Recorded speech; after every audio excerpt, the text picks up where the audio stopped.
오늘 이 밤 여기 와서 우리가 뭐 대단한 무엇을 내놓지 않더라도 이 자리에 앉았다는 것만으로도, 어떤 분들은 유튜브로 함께하고 있다는 이 한 가지만으로도 특별한 은혜의 사건이 저와 여러분들에게 있을 줄로 믿습니다.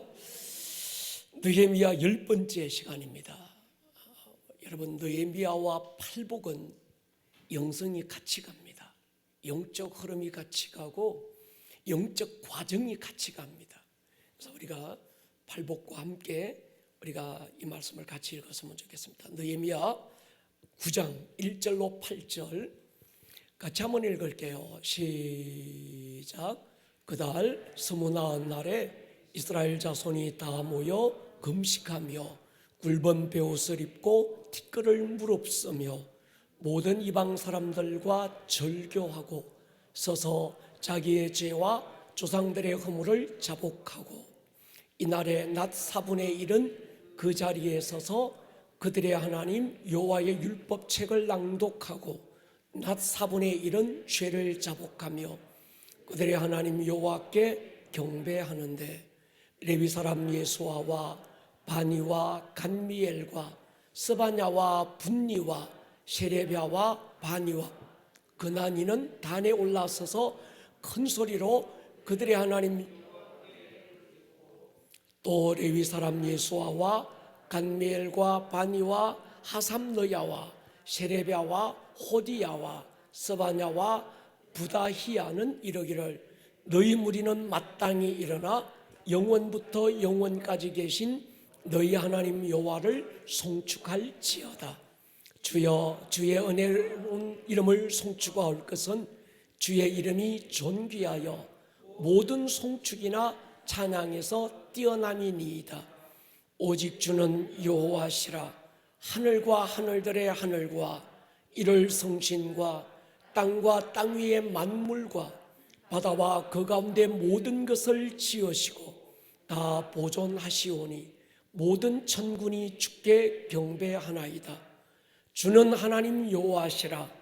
옛적에 아브라함을 택하시고 갈대아 우르에서 인도하여 내시고 아브라함이라는 이름을 주시고 그의 마음이 주 앞에서 충성됨을 보시고 그와 더불어 언약을 세우사 가나안 족속, 헷 족속, 아모리 족속과 브리스 족속과 여부스 족속과 기르가스 족속의 땅을 그의 씨에게 주리라 하시더니 그 말씀대로 이루셨사오매 주는 의로우심이로소이다. 아멘. 느헤미야는 한 사람 개인의 부르심이 공동체의 부르심과 어떻게 연결이 되고 또 그 부르심은 어떤 과정을 통해서 이루어지는지 우리에게 잘 설명하고 있는 말씀이 느헤미야입니다.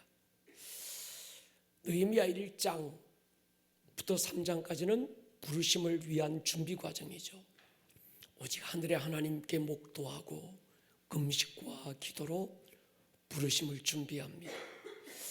하나님보다 한 발자국이라도 앞서가지 않기 위해서 그분의 눈빛을 살피고 그분의 보폭을 맞추어서 한 걸음 한 걸음 준비해가는 느헤미야의 부르심을 향한 준비 과정, 이 1장부터 3장까지죠.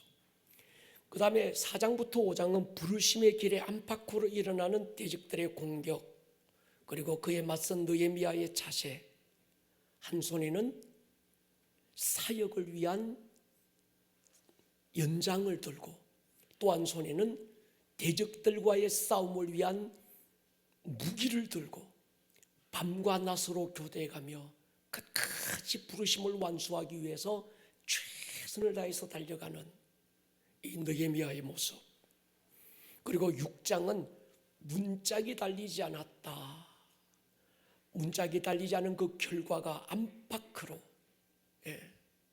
산발라 트리오들이 온갖 권모술수로 심리전을 이용해서 압박해오는 모습들을 보았습니다. 7장 문짝이 달리면서 회복되는 영적 질서들, 그래서 노래하는 자들과 하나님을 예배하는 자들을 세우고 느헤미야의 동생 하나니를 통해서 다스리는 자들을 세우는 과정들을 보여주지요. 8장 말씀이 풀어지기 시작합니다. 한 괴짝 안에 들어있던 하나님의 말씀이 발견되고 그 말씀이 에스라를 통해서 낭독되면서 온 백성들이 그 말씀 앞에 엎드려 하루 왼종일 아멘 아멘 하나님의 말씀을 받고 그 말씀이 풀어지고 그 다음에 말씀과 함께 회개와 부흥운동이 시작되는, 그리고 오늘 9장부터는 이제 예배자들이 세워지는 모습을 보여주고 있습니다. 여러분, 이 과정, 이 사이클은 굉장히 중요합니다. 사사기를 연구해 보면요, 사사시대의 그네들의 삶의 사이클과 오늘 우리의 삶의 사이클이 역사 가운데 조금도 변하지 않습니다. 타락하고 나면 하나님이 징계하시고, 하나님 앞에 한 방 얻어터지면 천부이 없어서 손들고 옵니다. 손들고 회개하고, 하나님은 또 속이 좋으셔서 용서해 주시고 그들을 축복하시고, 좀 복을 받고 편안하면 영혼의 기름이 고여서 또 하나님을 금세 잊어버리고 또 타락하고, 이게 그때 사사시대 그네들만의 사이클이 아니라 오늘 우리의 사이클인 거죠. 출애굽기 과정을 우리가 다 배웠는데 출애굽기 과정도 마찬가지입니다. 인생 여정의 사이클, 그들이 돌았던 광야의 이 과정들이 오늘 우리가 돌아가는 이 광야의 과정과 너무 똑같은 거예요. 팔복도 매한가지입니다. 이 느헤미야의 과정과 단계는 우리의 영적 과정이고 또 사이클입니다. 여러분, 하나님의 말씀은 그때 그네들 그들에게 주시는 말씀이기도 하지만 하나님의 말씀은 영이요 생명이기 때문에 오늘 이 시대를 살아가는 나에게 주시는 동일한 주님의 음성이 되는 거죠. 그러니까 영이라는 말은 시간과 공간을 초월하시는 말씀. 요한복음 6장 63절에 보면 내가 너희에게 이런 말은 영이다, 생명이다. 사람의 말은 소리잖아요. 이 공기가 마찰을 일으켜서 내는 소리가 사람의 말이지만 하나님의 말씀은 영입니다. 소리를 뛰어넘어 영인 거죠. 그 말씀은 생명인 겁니다. 그래서 우리가 어떤 하나님의 말씀을 한 구절이나 한 사건을 통해서 내가 적용하고 또 그걸 묵상하고 나누는 것도 중요합니다만은, 그러나 성경 전체적인 시각으로 부분을 조명하고 오늘 나에게 적용하는 것도 굉장히 중요합니다. 전체적인 하나님의 사이클, 하나님의 과정 가운데, 팔복의 과정 가운데 나는 지금 어디에 있는가? 느헤미야의 과정 가운데 나는 어디에 서 있는가? 어떤 내 삶의 현 주소를 찾는 것도 중요한 거죠. 어떤 그 부분에 그 한 구절 아니면 한 단어, 그 말씀이 내게 주시는 것도 있지만 전체적인 사이클 안에서, 과정 안에서 오늘 내 주소, 실체를 찾아가는 것도 굉장히 중요하다고 말씀드릴 수 있습니다. 느헤미야 8장을 다시 한 번 더 보면 8장에서 남녀노소 말귀를 알아들을 만한 모든 사람들이 수문 앞 광장에 모였습니다. 에스라가 율법을 낭독하면 중간중간 레위인들이 그 말씀을 받아서 가까이 있는 사람들에게 그 말씀의 뜻이 뭔지를 풀어주고, 말씀이 자기 안에서 받아진 이 백성들은 6시간을 꼼짝도 않고 아멘 아멘으로 화답하고 엎드려 얼굴을 땅에 대고 하나님을 경배하기 시작합니다. 성령님께서 그들의 마음의 눈을 밝혀주시면서 말씀이 자기들 안에 빛으로 다가오니까 보이지 않던 것들이 보이기 시작하고 깨닫지 못했던 것들이 깨달아지기 시작하는 거예요.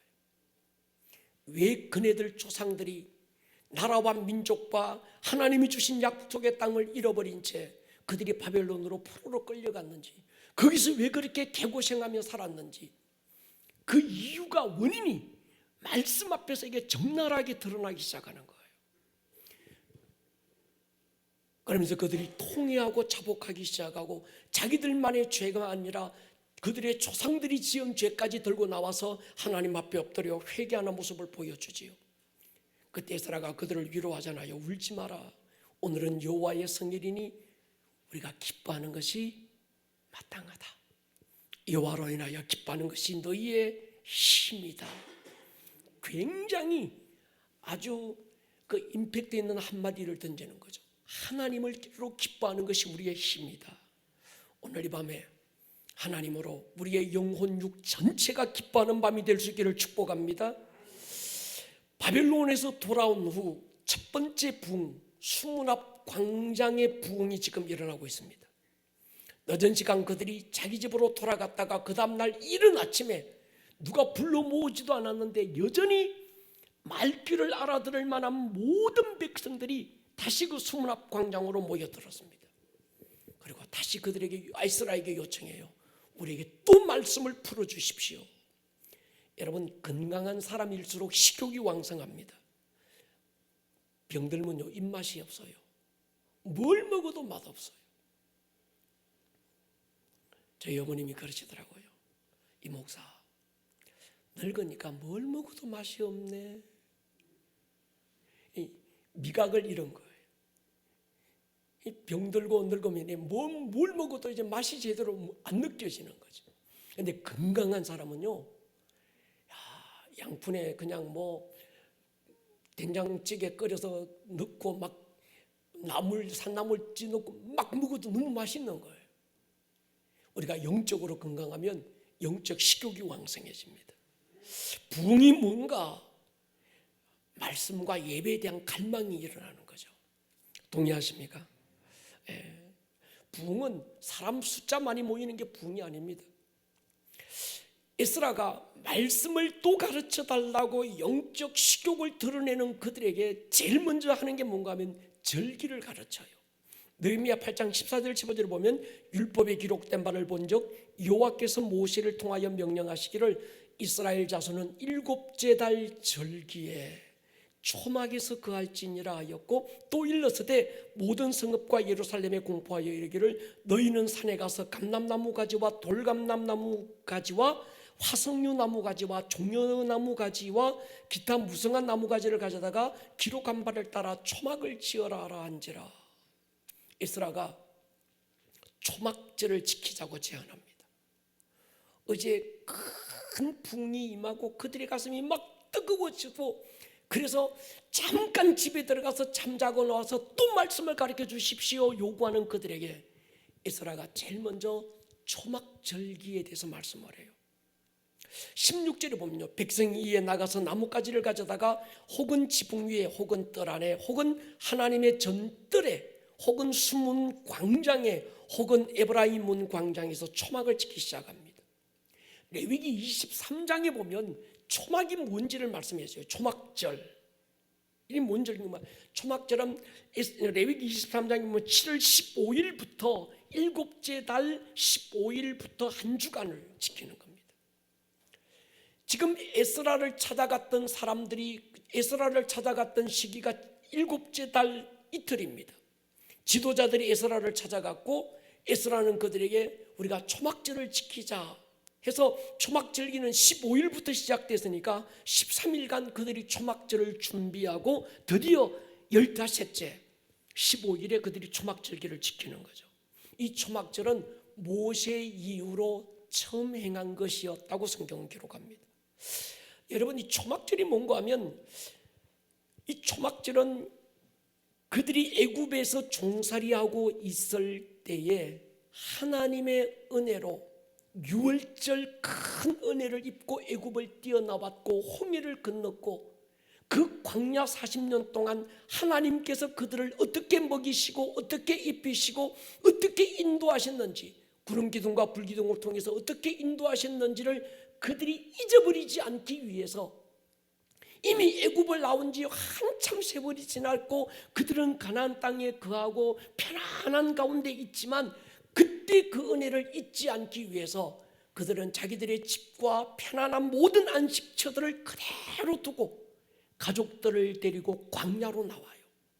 여러분, 이스라엘 광야, 유대 광야를 안 가보신 분들은 어떤 분이 그래요. 목사님, 내가 광야를 통과하고 있나 봐요. 안 가보니까 지금 자기가 광야를 통과하고 있는 줄 알아요. 저도 제가 어느 정도 광야 통과한 줄 알았는데 광야에 진짜 광야에 가보니까 지금까지 내가 거쳐왔던 건 광야도 아니더만요. 거기는 물 한 모금 없고 풀 한 폭이 살 수 없는 정말 메마른, 낮에는 뜨거운 태양빛이, 밤에는 추운 어떤 이 혹한의 바람이 부는 그것이 광야입니다. 근데 그 광야로 나오는데 그 광야에서 뭐냐? 초막을 짓는 거예요. 우리가 그 마태복음에 보면 베드로가 변화산에서 그 모세와 엘리야가 나타난 그 사건을 보면서 하는 말이잖아요. 여기가 우리가 초막을 짓겠습니다. 그 얘기하잖아요. 얼마 전에 이스라엘에 있는 박데이빗 목사님께서 그 작년 초막절기는 우리나라의 그 이 태양절기로 따지면 9월 말에서 10월 초까지가 초막절기입니다. 예, 우리는 1월 달부터 1, 2, 3, 4 이러는데 이스라엘은 3월 달부터 1, 2, 3, 4 이렇게 첫 달, 둘째 달 이렇게 간다고 그랬죠, 그죠? 우리는 그 자정부터 딱 1시, 2시 이렇게 지나간다고 그러지만 이스라엘은 저녁 6시부터 1시, 2시 이렇게 간다고 그랬죠. 이게 조금 다른 거예요. 그러니까 그 박데이빗 목사님이 작년 초막절 한참 막 코로나 팬데믹 오고 이럴 때 제게 영상을 매일 보내왔어요. 그러니까 그 초막절이 되니까 집에 아이들 데리고 광야로 나가서 거기서 그냥 나뭇가지 몇 개 갖다 대고 거기다가 그냥 비닐로 살짝 덮고 이 나뭇가지 덮고 해가지고 거기서 하나님을 예배하는 그걸 영상을 찍어서 매일 제게 업데이트해서 보내준 적이 있습니다. 아, 초막절기는 이렇게 지키는구나. 온 가족들이 나와서 거기서 한 주간을 집에 있는 모든 현대 문명의 시스템들을 다 그대로 두고 자녀들을 데리고 불편함을 감수하면서 광야로 나와서 초막절기를 그들은 지금도 지키고 있는 거지요. 그 안에서 부모와 자식들이 디베이트하는 겁니다. 있잖아, 그 옛날 하나님께서 애굽에 종살이하고 있던 우리 조상들을 거기서 영원히 종살이할 수밖에 없는 우리들을 하나님께서 이끌어내셔서 이런 은혜를 베푸셨고, 목이 마를 때는 이런 은혜를 주셨고, 밤에는 불기둥으로 낮에는 구름기둥으로 이렇게 해서 하나님께서 오늘 여기까지 우리를 인도하셨고, 오늘 우리가 살고 있는 건 하나님의 은혜야. 우리 이 은혜를 잊어버리지 말자. 여러분, 이제 애들이 아멘 이러는데 우리는 아멘 지금 안 하잖아요. 예. 여러분, 왜 하나님께서 그들에게 초막절기를 지키게 하셨을까? 왜 이스라엘 백성들은 지금도 이 초막절기를 지키고 있을까? 은혜에 대한 망각입니다.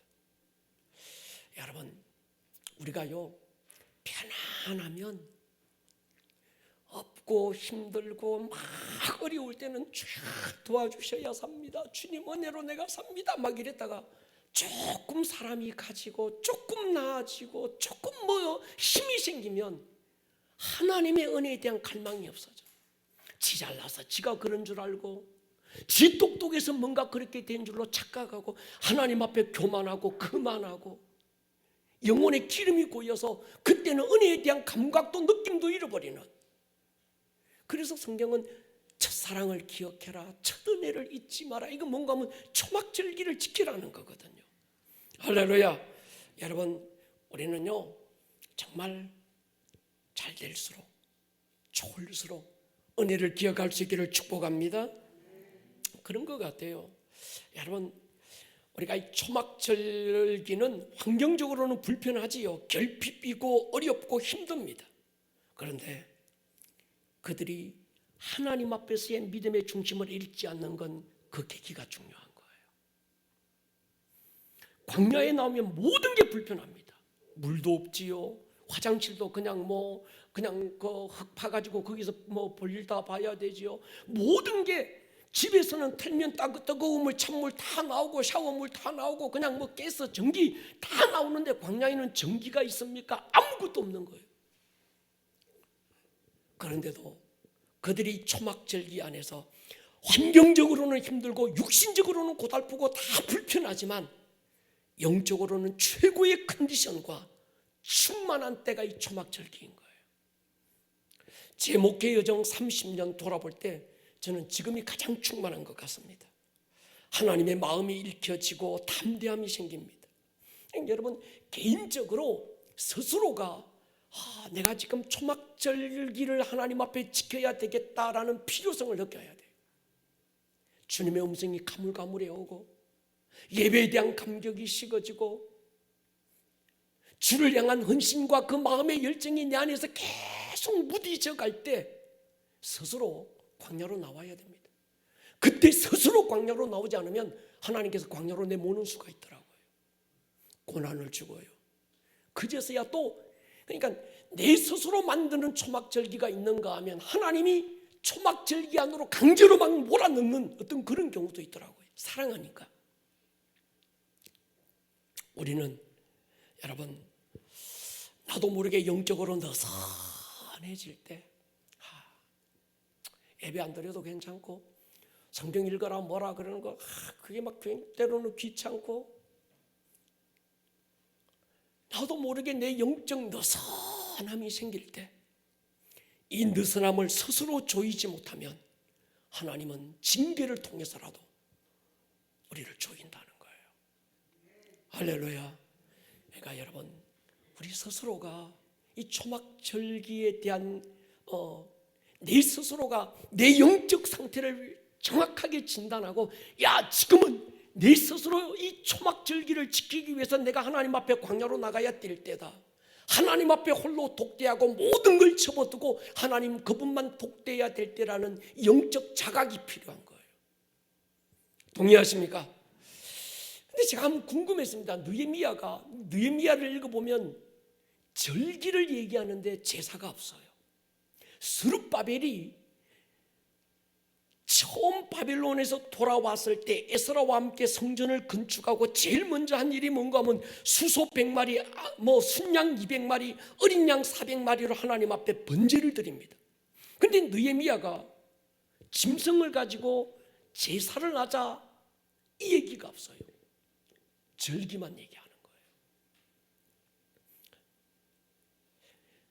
거예요. 양을 잡고 짐승을 잡아서 피 흘리는 제사 중심의 신앙에서 말씀 중심의 신앙으로 지금 옮겨가는 겁니다. 여러분, 굉장히 중요한 말인데 이스라엘의 역사를 살펴보면요, 제사가 왕성해지고 제사 중심의 신앙이 왕성해질 때 사람은요, 제사의 본질의 의미를 잃어버립니다.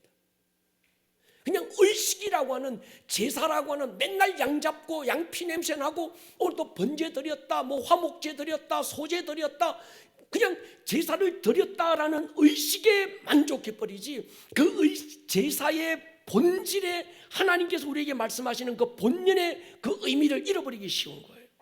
모든 신앙이 형식화된 때가 언젠가 하면 제사 중심이 될 때였습니다.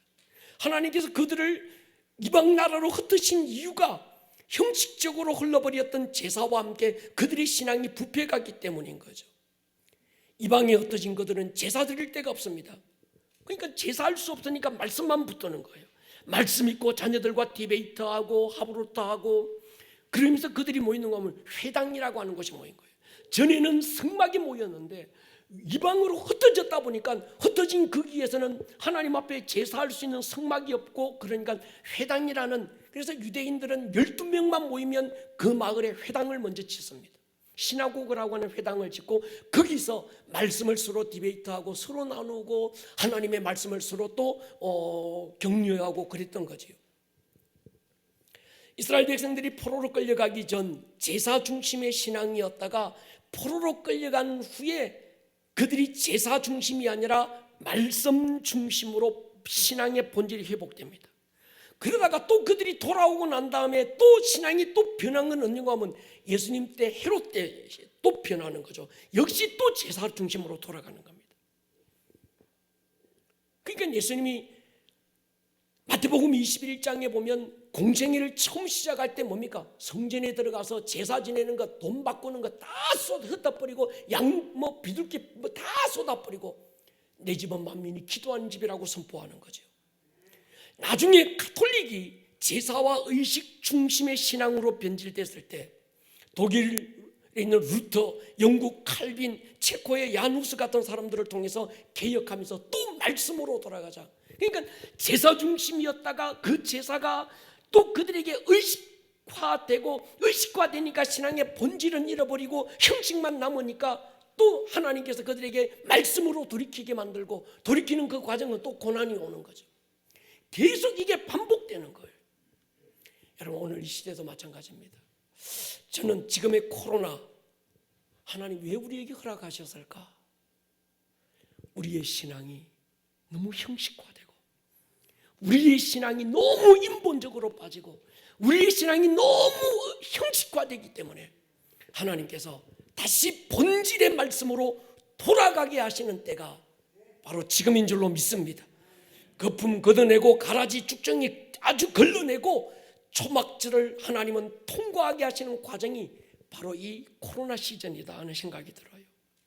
그동안 우리가 부흥이라고 불렀던 보이는 부흥이 부흥이 아니라 말씀의 부흥. 그래서 이 코로나 시즌 때는 우리가 뭐예요? 다시 말씀으로 돌아가야 되는 거예요. 할렐루야. 여러분, 말씀 부지런히 읽으시기를 축복합니다. 읽은 말씀 묵상하고, 왜? 지금이 바로 그때라는 거예요. 초막절기는요, 말씀으로 돌아가는 거예요. 우리 교회 안에도 영적인 공격 앞에서 성벽을 리빌드하고 문짝을 점검해서 영적 질서를 다시 회복하고 말씀이 풀어지고 있는 이 부흥을 지금 우리가 보고 있습니다. 의식보다는 말씀이 중심이 된 신앙, 사람과의 관계가 아니라 하나님이 중심이 된 신앙, 신앙의 본질을 리빌드하자. 그래서 우리 교회가 지금 새로운 시즌에 리빌드를 외치고 있는 건 뭔가 하면 그냥 리빌드가 아니라 우리 신앙의 본질, 다른 건 다 버려도 괜찮은데 어떤 경우도 버릴 수 없는 이 알맹이 하나, 그게 말씀이거든요. 할렐루야. 이 시기에 우리가 뭘 집중해야 될까? 하나님이 내게 뭘 말씀하시는가? 그래서 기도의 집에서 말씀이 풀어지고 내게 말씀이 들려오고 하나님께서 내 영혼을 깨워서 내 영혼을 흔들어서 내 마음을 열어 제껴서 내게 말씀하시는 주님의 음성을 내가 민감하게 반응할 수 있는, 그게 지금 우리가 해야 되는 일인 거죠. 동의하십니까? 여러분, 굉장히 중요합니다. 그동안 우리는요, 사람 따라갔어요. 그동안 우리는요, 의식 따라왔습니다. 근데 이제는 아닙니다. 말씀으로 돌아가야 합니다. 할렐루야. 이게 부흥입니다. 부흥은 다른 게 아니라, 야, 우리 신앙의 본질은 말씀이구나. 뭐 아름다운 꿈의 교회니까 왜 사도신경을 안 합니까? 예배 시간에 왜 교동문을 안 합니까? 그게 예배의 본질은 아니지 않냐는 거예요. 할렐루야. 동의하십니까? 그러니까 지금 그동안 쭉정인지 알곡인지 이게 알까리, 어떻게 보니까 쭉정이 같은데 어떻게 보니까 알곡 같아. 쭉정이가 더 알곡 같고 가짜가 더 진짜 같고, 이게 이건지 저게 저건지 애매했던, 근데 다시 이 코로나로 인해서 우리가 다 내 신앙의 거품이 너무 많았구나, 내 신앙의 쭉정이가 너무 많았고 껍데기가 너무 많았구나, 다 걷어내버리고 우리는 하나님 앞에서 다시 말씀과 기도로 돌아가야 합니다. 저는 지금 이 한국, 이 우리나라에 코로나가 빵 덮치고 나니까 여기저기서 기도 운동이 막 일어나잖아요.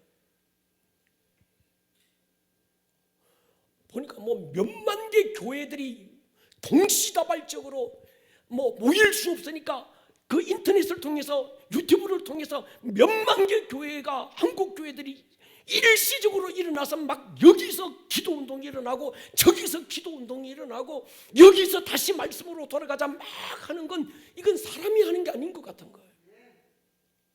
요한계시록 5장에 보면 하프앤볼이라고, 이 볼이라고 하는 이 기도의 금대접 안에, 그 기도의 금대접이 얼마나 큰지는 나는 모르겠습니다만 그 기도의 금대접 안에 하나님께서 이 코로나를 빵 터뜨리면서 그 기도의 대접 안에 기도를 막 담고 있는 게 보이는 거예요.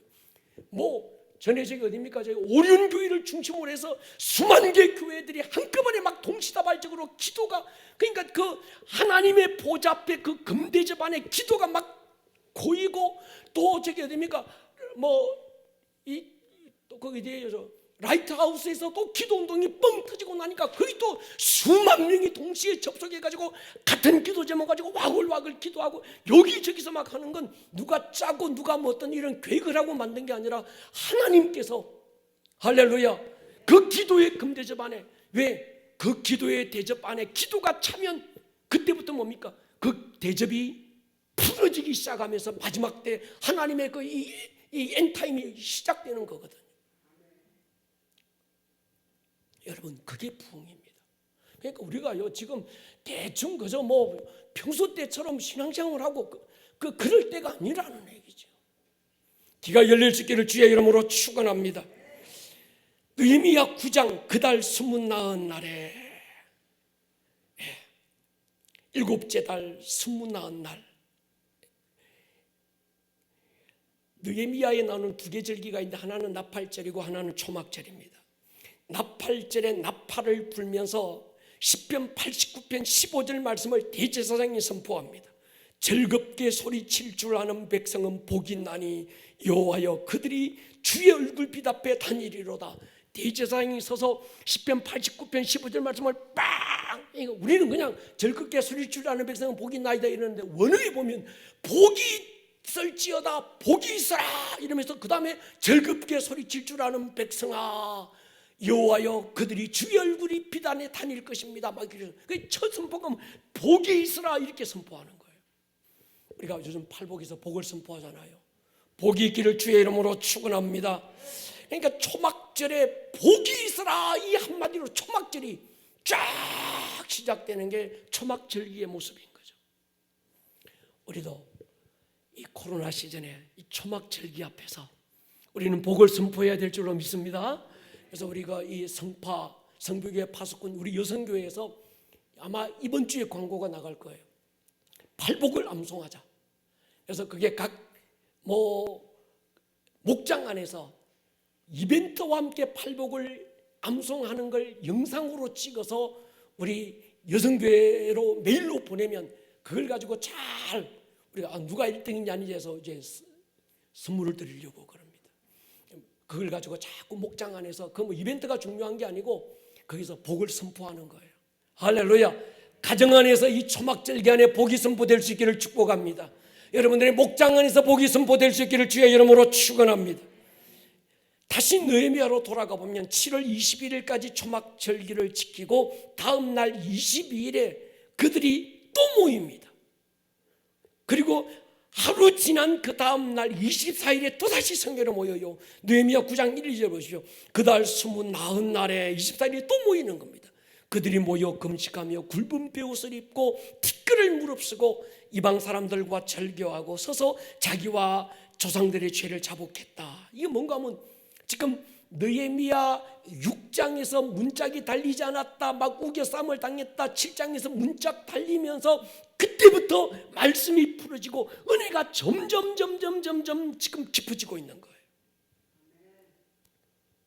자신들의 죄만이 아니라 조상들이 지은 죄까지 들고 나와서 하나님 앞에 자복하고 있는, 그래서 이것이 팔복에서 심령이 가난한 복을 받은 자들이 그 다음에 애통하는 복으로 지금 넘어가고 있는 과정인 거예요.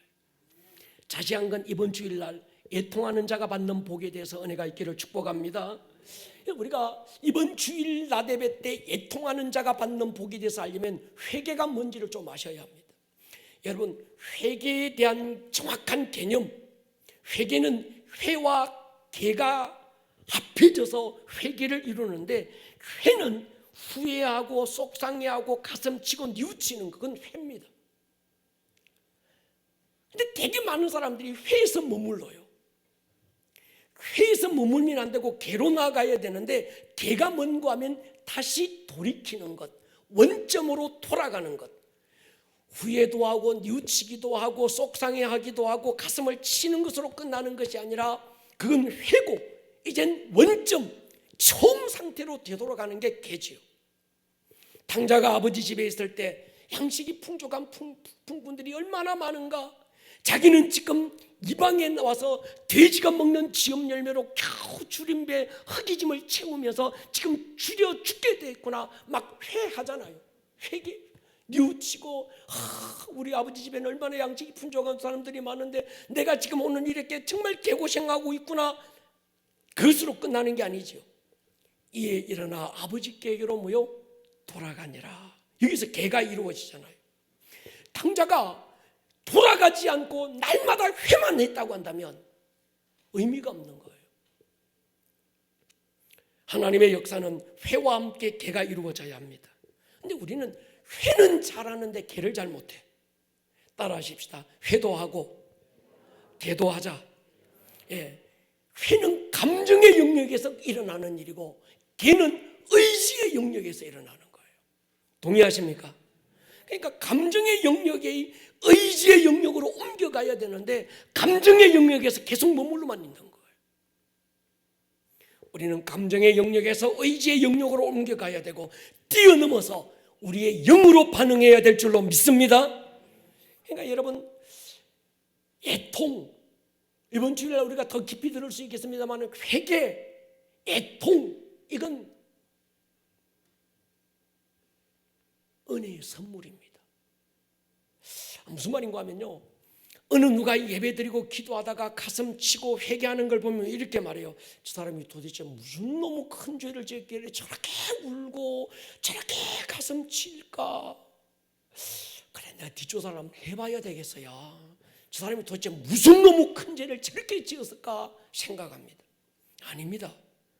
회개는 지은 죄가 많아서 할 수 있는 것도 아니고 나는 저 사람보다 지은 죄가 적어서 회개를 안 하는 것도 아닙니다.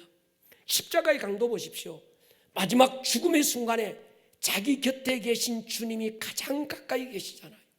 자기의 모든 죄를 용서하고 모든 허물을 대신하기 위해서 가슴에서 피를 뚝뚝뚝 흘리고 있는 예수 그리스도의 심장에서 흐르는 피를 두 눈으로 보면서도 십자가의 한 강도는 회개 안 합니다.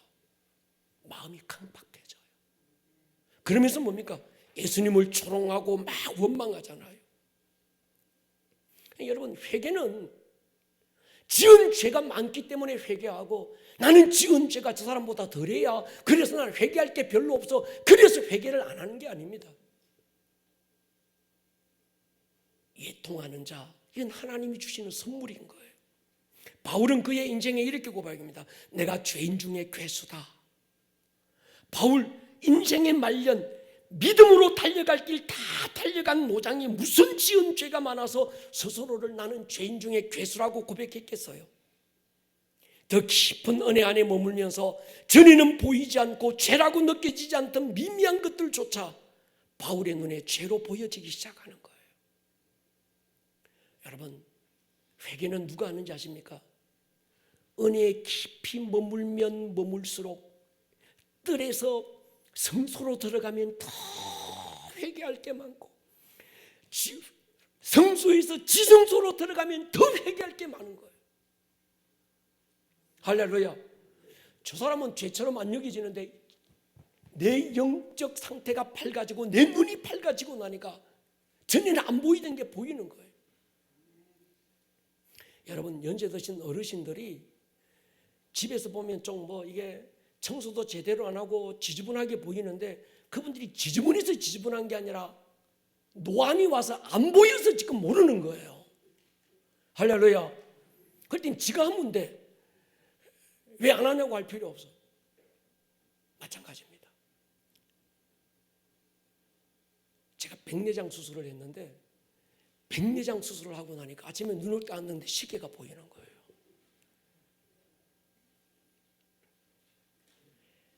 그러니까 그 사람의 회개의 수준이 그 사람의 영적 깊이.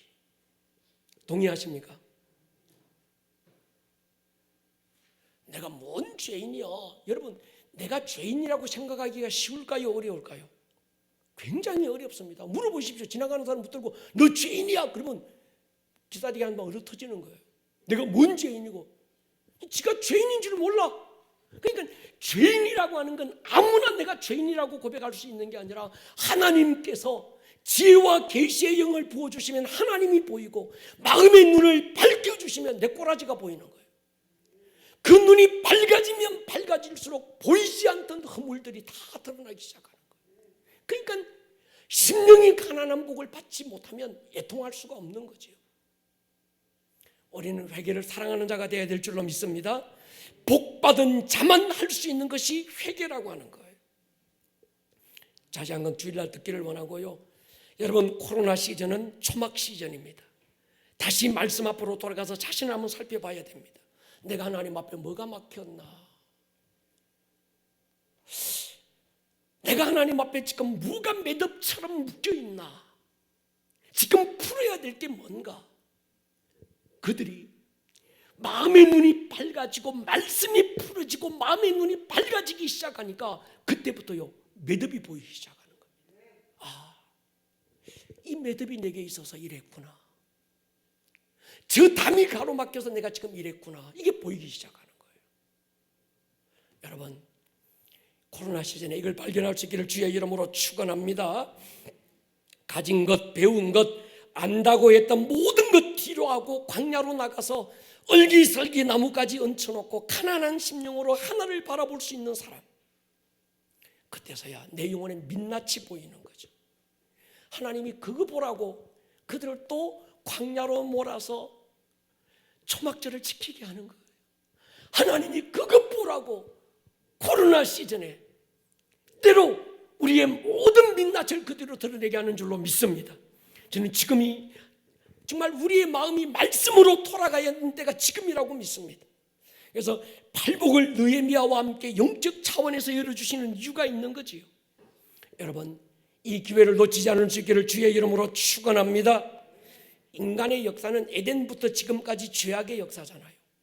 하나님의 권능으로 홍해 가르고 애굽 나오고 구름기둥 불기둥으로 인도하고 은혜 입고 만나와 메추라기를 통해서 공급하시는 은혜 누리고도 돌아서면 원망하고 돌아서면 불평하고 돌아서면 금송아지 섬기고 다시 애굽으로 돌아가자 고함 지르고 그러다가 결국 언약의 땅에 또 들어갔는데도 또 그들은 우상 섬기고 이방 그 가나안의 7 족속들이 섬기던 그 바알신 섬기고 아세라신 또 섬기고 틈만 나면 하나님 떠나고. 그런데 하나님은 그때마다 찾아오셔서 더 큰 은혜 또 부어주시고. 할렐루야. 제가 느끼는 게 있습니다. 이 성경을 읽고 또 읽다가 보면 성경 전체가 한눈에 보이는데 뭐가 보이는가 하면 죄 짓고 싶은 죄를 향해 달려가는 인간의 열심과 또 거기 또 하나가 뭔가 하면 그들을 용서하고 품고 그래도 끌어안고 녹여내는 하나님의 열심이 성경 전체 창세기부터 계시록까지 이게 두 개가 쫙 보여요. 근데 죄를 짓고 하나님 배은망덕하고 이런 인간의 그 죄에 대한 열망과 죄에 대한 열심보다 하나님의 은혜의 열심이 훨씬 더 큰 거예요. 할렐루야. 그러니까 우리에게 소망이 있는 겁니다. 우리가 하나님의 은혜 앞에 누구도 포기할 수 없고 누구도 가능성이 있는 건 그 사람이 아무리 큰 죄를 짓고 하나님 앞에 아무리 아주 막 악질 죄인의 괴수라고 할지라도 그 사람이 지은 죄의 열심보다 하나님의 용서의 열심이 더 크고, 동의하십니까? 하나님의 용납의 은혜가 훨씬 더 크다는 걸 알면 우리는 또다시 희망이 있는 거지요. 주님이 베드로에게 이런 말씀하시잖아요. 누가복음 22장 보십시오. 같이 한번 읽겠습니다. 시작. 시몬아,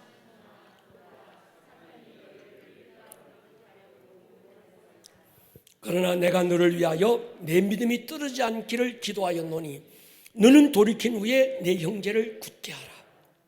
여러분 보십시오. 베드로가 주를 모른다고 3번 부인합니다. 넘어졌지요. 그런데 이 사건에는 베드로가 넘어졌다, 이건 보이는 형상적인 거지만 이 형상적인 것 배후에 비하인드에는 2가지가 있습니다. 하나는 뭔가 하면 사단의 역사입니다. 예수님께서 밝히 진단하시기를 베드로야, 네가 나를 부인하고 넘어졌지만 뒤에는 사단의 밀가부로 다니고 너를 청구했다. 할렐루야. 사단의 역사가 있었다는 거예요. 2번째 또 하나가 뭡니까? 예수님의 중보기도죠. 베드로가 회개하고 돌이킨 데는 주님의 중보기도가 훨씬 더 컸던 거지요. 그러니까 여러분, 사단이 베드로를 밀가부로 다리고 청구하는 사단의 능력보다 베드로가 연약해서 주를 모른다고 부인하고 저주까지 한 그것보다 주님의 한마디 중보가, 그래서 주님이 언제 겟세마네 동산에서 땀방울이 핏방울처럼 떨어진 기도했던 그 기도에는 그저 우리가 볼 때는 한마디 아버지여 어찌하여 내가 이 잔을 내게서 옮겨가기를 원합니다, 요것만 보이지만, 그러나 더 많은 기도 가운데는 베드로 그가 사단이 밀가부로 다리고 달려오는 어떤 그 시점 앞에서 하나님, 저 베드로가 넘어지지 않게 해주십시오. 넘어졌더라도 반드시 다시 회개하고 주께 돌이키게 해주십시오. 주님의 더 기도가 더 컸다는 거예요. 동의하십니까?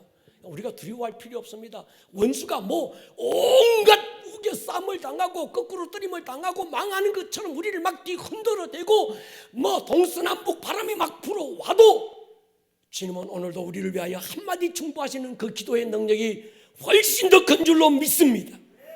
그러니까 이 은혜의 힘이 죄의 힘보다 더 크다, 이게 성경에 보이는 거예요.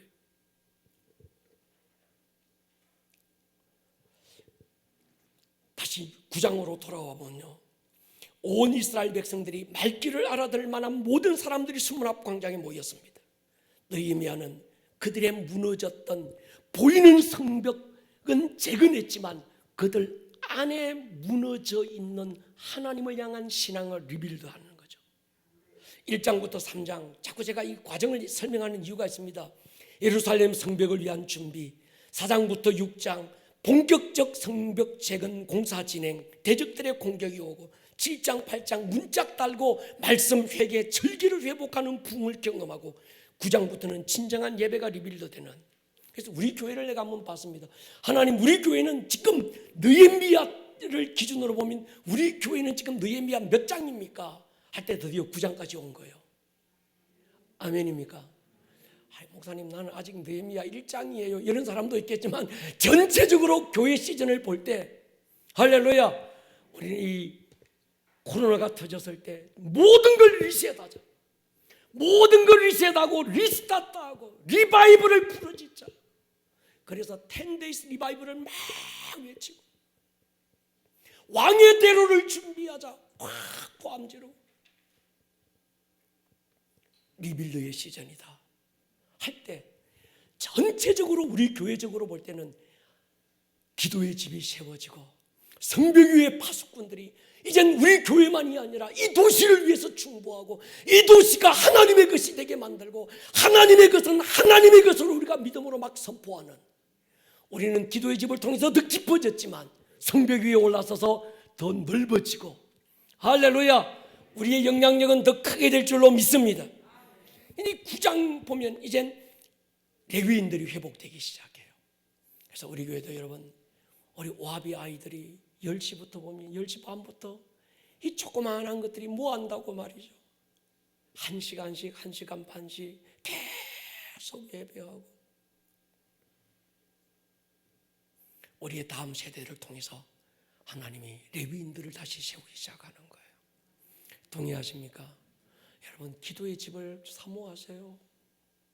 그게 무슨 뭐 대단한 기도를 안 내놔도요, 그 자리에 앉았다는 것만으로도, 여러분, 다윗이 뭐 맨날 그 다윗의 장막 안에만 머물러 있었겠어요? 거기는 12개의 그 예배 팀들이 있어서 계속 예배했고, 다윗은 자기 집에 있거나 아니면 가끔씩 시간 나서 이 기도의 집 안에 앉아서 하나님의 아름다움을 바라보고 그의 성전에서 그분을 사모하고 갈망하고 그랬을 거예요. 근데 거기서 다윗이 뭐 막 무슨 뭐 서잡고 막 그러지 않았습니다. 그냥 하나님을 바라보고 있는 거예요. 근데 요즘은 기도의 집에 대한 우리의 열심이 자꾸 식어지고 있는 것 같아. 느헤미야 9장, 이 9장의 시즌에는요, 다윗의 모습이 오버랩됩니다. 하나님의 임재를 갈망했던 다윗 왕이 되고, 수십 년 엘르아살의 집에 헌궤짝처럼 방치됐던 하나님의 언약궤를 자신의 다윗성으로 옮겨오기로 하잖아요. 언약궤에 대한 다윗의 열심 얼마나 큰지 모릅니다. 그래서 군사 200명을 빼서 구분해서 제사장 엘르아살의 집으로 쫙 보냅니다. 얼마나 열심히 컸겠어요. 내가 언젠가 왕이 되면, 하나님께서 나를 언젠가 높이시면 내가 반드시 다른 건 못해도 하나님의 언약궤만큼은 내가 가지고 와서 기본 산당에 있는 그 성막이 아니라 다윗 장막 내 집안에 하나님의 언약궤를 내가 모시리라. 기다리고 고대하고 그가 광야를 뜯을 때 얼마나 갈망했겠어요. 드디어 왕이 되고 난 다음에 다윗이 하나님의 언약궤를 가지고 올 수 있는 절호의 찬스를 얻어서 2만 명을 빼내가지고 보냅니다. 그런데 다윗의 열심이 대단했습니다. 그런데 그가 하나님의 법을 어겨요. 하나님의 말씀을 떠난 열심을 보여줍니다. 우사와 아효가 이방 종교처럼 속아모는 술에 하나님의 언약궤를 싣고 카프레이드를 하잖아요. 그 자리에서 우사가 죽는 모습을 보면서 다윗은요 깨달았을 거예요. 내 열심보다 말씀의 열심이 중요하다는 거예요. 할렐루야. 여러분, 우리의 신앙의 열심보다 중요한 게 있습니다. 하나님의 말씀으로 돌아가는 것인 줄로 믿습니다. 그러니까 다윗이 이 우사의 사건을 통해서 깨달은 게 뭔가 하면, 야, 하나님의 일은 내 열심이 아니라 하나님의 말씀대로 순종해야 된다는 거예요. 할렐루야. 그래서 규례대로 제사장들을 성결하게 하고 레위 사람들에게 언약궤를 짊어지게 하고 6걸음 걷고 소를 잡아 번제로 드리면서 하나님의 언약궤를 다윗성으로 옮기지 않습니까? 지금 이 시즌 우리가 뭐 해야 될까요? 우리의 열심이 아니라 말씀으로 돌아가야 합니다. 하나님의 열심은 하나님의 말씀입니다. 신앙은 내 열심에 대한 하나님의 동의가 아니라 하나님의 열심에 대한 우리의 동의여야 되는 거예요. 할렐루야. 내 하고 싶은 대로, 내 가고 싶은 대로 하나님은 무조건 와서 나 도와만 주고 뭐 이런 램프의 종처럼 부려먹는 하나님이 아니고, 내 모든 걸 리셋하고 하나님이 내게 뭐라고 말씀하시는가, 그분의 열심 앞에 내가 순종하는 것, 이게 믿음인 거죠. 동의하십니까? 사울 왕이 대표적인 겁니다. 사울 왕이 하나님께 버림받은 결정적인 사건이 있지요. 여러분, 헤렘이라고 하는 전쟁이 있어요. 하나님의 전쟁을 헤렘이라고, 우리가 히브리어로 헤렘이라고 부르는데, 헤렘은 하나님의 전쟁입니다. 출애굽기 17장의 사건이든지 아니면 요수아 6장에서 요수아가 여리고성 아이성을 점령할 때, 이건 헤렘이라고 하는 건데, 헤렘 전쟁의 특징이 있습니다. 살아있는 모든 건 다 죽인다. 두 번째, 전쟁의 전리품은 다 하나님께 바친다. 일반적인 전쟁은 승리자에게 혜택이 주어지지만 헤렘은 사람에게 혜택이 주어지지 않습니다. 그래서 하나님께서 출애굽기 17장에서 14절부터 보십시오. 여호와께서 모세에게 이르시되 이것을 책에 기록하여 기념이 되게 하고 요수아의 귀에 외워들리라. 내가 아말렉을 없이 하여 천하에 기억도 못하게 할 것이다. 모세가 제단 서고 여호와 니시라 하고 이르되 여호와께서 맹세하시기를 여호와가 아말렉과 더불어 대대로 싸우리라. 하나님이 싸우시지만 하나님은 하나님이 직접 아말렉과 싸우겠다는 게 아니라 사람을 통해서 싸우시는 거예요. 그 사람을 누구를 선택하는 첫 번째 선택한 사람이 사울 왕입니다. 그런데 이 사울이 하나님 말씀을 어겨요. 그래서 하나님께서 뭐라고 그럽니까? 사무엘상 15장 보십시오. 여호와께서 번제와 다른 제사를 그의 목소리 청종하는 것 좋아하심 같이 하시겠나이까? 순종이 제사보다 낫고 듣는 것이 수양의 기름보다 나으니 거역하는 것은 점치는 죄와 같고 완고한 것은 사신 우상에게 절하는 죄와 같다. 내 열심만 주장하면 점쟁이 점치는 것하고 똑같은 거예요. 내가 교회에서 열심히 하나님 믿고 있고요, 내가 집사인데요, 그런데도 자기 열심만, 말씀을 떠나서 자기 열심만 주장하면 그건 사신 우상에게 절하는 것과 똑같다는 겁니다. 여호와께서 왕을 버렸다. 여러분, 하나님은 복채만 주면 수단과 방법 가리지 않고 복 퍼주는 무당의 신이 아닙니다. 열심히 믿는 것도 중요하지만 바르게 믿어야 합니다. 동의하십니까? 내가 중심이 된 신앙은 미신입니다. 하나님의 뜻에 나를 맞추어야 돼요. 근데 우리는 자꾸요, 자기에게 하나님을 짜집게 하려고 그래요. 그게 우상입니다. 느헤미야로 돌아가면 성벽이 완공되고 문짝이 달렸습니다. 말씀이 회복되고 회개와 함께 부흥이 일어났습니다. 이쯤 되면 느헤미야는 자신의 부르심을 다 이루었다 생각하고, 야, 난 이제 내 부르심을 다 이루었어. 하나님 보시지요. 내가요, 내 부르심을 다 이루었습니다. 난 이제 고국, 내가 있던 페르시아로 내가 왕궁으로 돌아가서 남은 일생 편안하게 내가 좀 살 것입니다. 이렇게 말하지 않고 그 모든 과정을 다 이룬 다음 느헤미야 9장에 와서 느헤미야는 한 왕을 머리에 떠올립니다. 다윗입니다. 파란만장했던 쫓김과 고난의 시간 다 이기고 드디어 왕이 되어 왕자에 앉았던 이 다윗, 모든 것이 다 끝났으니 편히 쉬자고 하지 않고 가장 먼저 해야 될 일, 하나님의 언약궤를 다윗성으로 모셔두고 레위인들을 구별하여 세웠던 그 사건을 기억하고, 모든 것들이 다 끝나서 이젠 성벽도 재건됐고 원수들 다 이제 끝냈고 이제 문짝도 달았고 절기가 회복되고 말씀이 회복되고 이제 모든 게 끝났어, 이게 내 부르심의 전부야 라고 생각했던 그때 느헤미야가 다윗 왕을 생각하고 그리고 레위인들을 세워서 예배를 다시 일으켜가는 마지막 하나님의 언약궤를 다윗성으로 모셔오는, 하나님의 언약궤를 예루살렘 성 안으로 모셔오는 그 일을 지금 누가 하고 있는가 하면 느헤미야가 그 일을 하는 거예요. 그래서 레위인들을 세워서 기도와 예배를 지금 막 일으켜가고 있는 우리 교회가 지금 이 시즌입니다. 할렐루야. 우리 교회는 지금 이 다윗의 마음, 느헤미야의 마음이 회복되어야 될 때예요. 사도행전 13장 보십시오. 그 후에 그들이 왕을 구하거늘 하나님이 베냐민 집파 사람 기스의 아들 사울을 40년간 주셨다가 패하시고 다윗을 왕으로 세우시고 청은하에 이르시되 내가 이시의 아들 다윗을 만나니 내 마음에 맞는 사람이라 내 뜻을 다 이루리라. 하나님의 마음에 맞는 한 사람, 그 아버지가 볼 때도 별로 보잘것없는 인간, 가망성이 없는 인간, 희망이 없는 인간, 쟤는 뭐 큰 인물이 되긴 텄어, 걸렀어. 그래서 내팽개쳐 놓았던 그 아들 말제 다윗. 근데 하나님은요, 내 마음에 합한 사람이라는 거예요. 할렐루야. 하나님이 다윗을 뭘 보셨을까? 실력을 보고 스펙을 보고 외모를 보고 조건을 보았으면 아마 그 형들이 선택됐을 거예요. 그런데 하나님이 다윗을 보신 건 그가 가진 스펙이나 그가 가진 외모나 그가 가진 실력이나 그가 가진 어떤 것도 아니고, 하나님은 도대체 다윗에게 뭘 보셨길래 하나님이 내가 다윗을 보니 내 마음에 맞는 사람이라 나의 뜻을 저를 통하여 다 이루리라 하셨을까? 뭐겠습니까?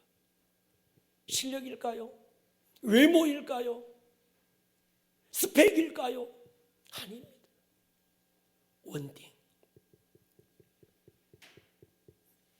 오직 그 마음 안에 하나님 한 분을 갈망하는 시편 27편의 그 다윗의 그 원딩의 정신이 하나님 마음에 합한 것인 줄로 저는 믿습니다. 저는 우리 청년들에게, 특히 우리 이 다음 세대 우리 아이들에게 그런 말씀을 드리고 싶어요. 얘들아, 실력도 중요하다. 소위 세상에서 말하는 금수저, 은수저도 중요할 수 있다. 하나님이 내게 주신 재능도 귀할 수 있다. 그러나 그것보다 더 중요한 게 있다. 부르심이다. 할렐루야. 하나님의 은혜다. 내가 가진 실력, 내가 가진 외모, 내가 가진 스펙, 부모가 가지고 있는 금수저, 은수저, 물려받은 모든 것들 다 중요할 수 있지만 거기에 하나님의 부르심이 없고 하나님의 이끄심이 없다고 한다면 그건 아무것도 아닌 거예요. 많이 가지고 최고의 환경과 최고의 금수저를 가지고 태어나서도 개떡같이 인생 사는 사람도 얼마나 많으냐는 거예요. 더 중요한 게 뭔지를 알아요. 따라하자. 실력보다 부르심이다. 능력보다 은혜다. 그러니까 굉장히 여러분 이게 중요합니다. 우리 새끼 좋은 대학 보내야 됩니다. 중요합니다. 뭐 아이비리그 보내야 되고 스카이 보내야 되고 중요합니다. 그러나 그 아이가 하나님 안에서의 부르심을 잃어버린다고 한다면 무슨 의미가 있냐는 거예요. 성경 어디에 하나님이 쓰신 사람들을 보라. 여러분 성경 보십시오. 고린도서 1장에 보면 형제들아 너희를 부르심을 보라. 육체를 따라 지혜로운 자가 많지 않고 능한 자가 많지 않고 문벌 좋은 자가 많지 않다. 하나님께서 세상의 미련한 것들을 택하사 지혜 있는 자를 부끄럽게 하시고 세상의 약한 것들을 택하사 강한 것들을 부끄럽게 하시고 천한 것 멸시받는 것 없는 것들을 택하여 있는 것들을 폐하리 하시나니 아무 육체도 하나님 앞에서 자랑하지 못하게 하려 하십니다. 우리가 자랑해야 되는 게 뭐냐는 거예요. 내 스펙을 자랑할까요? 내가 가진 실력을 자랑할까요? 내가 가진 금수저를 자랑할까요? 그게 자랑하지 못하게 하나님이 만들었다는 거예요. 하나님이 쓰셨던 사람들 한번 보십시오. 그러므로 여러분 실력 없다고 낙심할 필요 없습니다. 내가 뭐 금수저 물려받지 않았다, 그건 낙심할 필요 없어요. 내가 뭐 대단한 외모와 환경을 가지고 있지 않았다, 그건 뭐 낙심할 필요 없습니다. 우리는 부르심을 따라가는 거예요. 할렐루야. 하나님의 이끄심에 순종하고 가는 것입니다. 할렐루야. 가는 길에 어려움이 있을 수 있습니다. 그러나 포기하지 않아야 합니다. 때로 바람이 불 수 있고 흔들릴 수도 있습니다. 그러나 부르심을 향해서 가는 사람은 꺾이지 않는 겁니다. 제가 인생을 이만큼 남다르게 살고 보니 가장 큰 자산이 부르심이더라는 거예요. 엎드리면 부르심의 눈을 열어주시고 더 엎드리면 부르심을 위한 전략도 주시는 줄로 믿습니다. 오늘 이 밤에 우리 교회를 향한 하나님의 부르심, 우리 개인을 향한 하나님의 부르심, 이걸 발견할 수 있기를 주의 이름으로 축원합니다. 머리를 한번 숙여보십시다.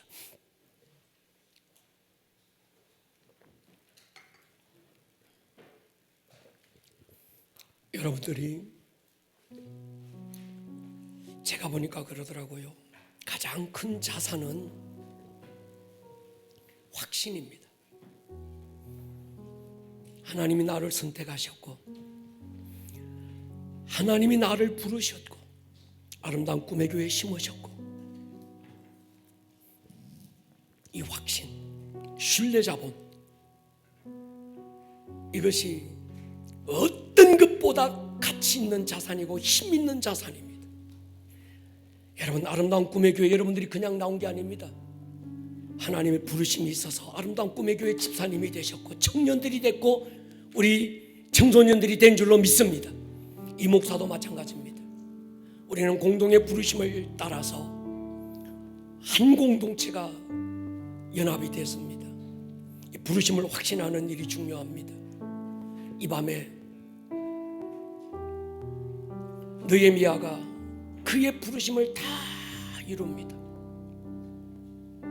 그리고 마지막으로 다시 그 백성들에게 원띵을 심어줘요. 하프앤볼, 예배와 기도, 말씀이 기도가 되고 말씀이 노래가 되고